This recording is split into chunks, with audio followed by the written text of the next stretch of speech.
Today I'll be showing you some improvements that we've made in coordinate system tools in PointStudio 2020.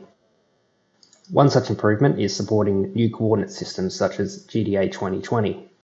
In this view, I have a surface which is located in GDA 2020 coordinates. My line work and spot heights are in GDA 94. GDA 2020 is now natively supported in our current coordinate system tools.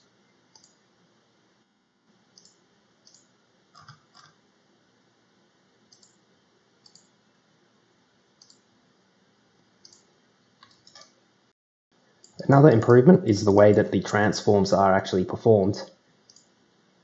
In previous builds of PointStudio, to transform from coordinate system A to coordinate system B would involve the transform going to WGS84 and then to coordinate system B, which can result in a loss of precision.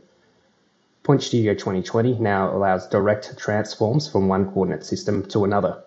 By default, when performing these transforms, it picks the most accurate transform available at the time. However, if you do want to choose a specific transform, we do now have the ability to select from those predefined transforms or even set up your own completely custom transform. Also, an additional improvement, we've updated the world magnetic model. This is used when you're using Maptek scanners and utilizing the magnetic compass as your backside. This new model will improve the accuracy of your bearing.